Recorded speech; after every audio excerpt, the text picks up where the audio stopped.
ছবিটা শুধু দেখার জায়গা নাই, এটা বোঝার জায়গা আছে। ওই ছবিটার মধ্যে অনেক বেদনা আছে, অনেক অন্ধকার আছে। ওই ছবিটা দেখার পর আমার মনে হয়েছে এই ছবিটার বোঝার অনেক জায়গা আছে। এই ছবিটা আসলে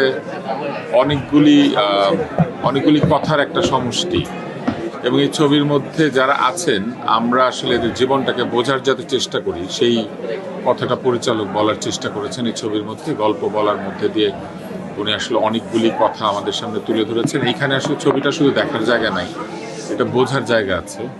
ওই ছবিটার মধ্যে অনেক বেদনা আছে, অনেক অন্ধকার আছে, আবার অনেক আশার জায়গা আছে, আলো আছে।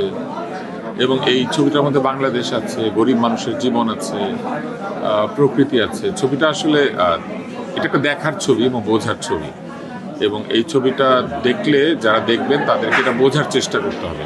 ছবি সাধারণত আমরা দেখার পরে কিছুক্ষণ পরে ভুলে যাই, অথবা ছবির কিছু কিছু অংশ মনে রাখি, কিন্তু এই ছবিটা একটা এক্সপিরিয়েন্স, এটা একটা অভিজ্ঞতা। আমার ছবিটা ভালো লেগেছে। অভিনেতা অভিনেত্রী কিংবা কারো ব্যক্তিগত প্রশংসা করার কোনো প্রয়োজন নাই, কারণ যারা ছবিটা দেখবেন তারা বুঝতে পারবেন যে এই ছবিটার মধ্যে ভালো করার একটা চেষ্টা আছে। নিজেদের অভিনয়ের শিল্পীর যে জীবন কিংবা অভিনয়ের যে সৌকর্য বা অভিনয়ের যে দক্ষতা, সেটাকে ছাড়িয়ে যাওয়ার একটা চেষ্টা আছে।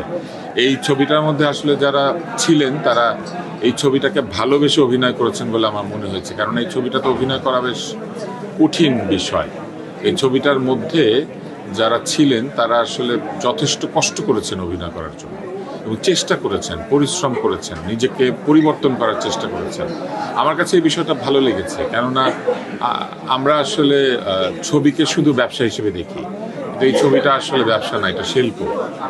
এটা শিল্প হতে চেয়েছে এবং অনেকখানি শিল্প হতে পেরেছে।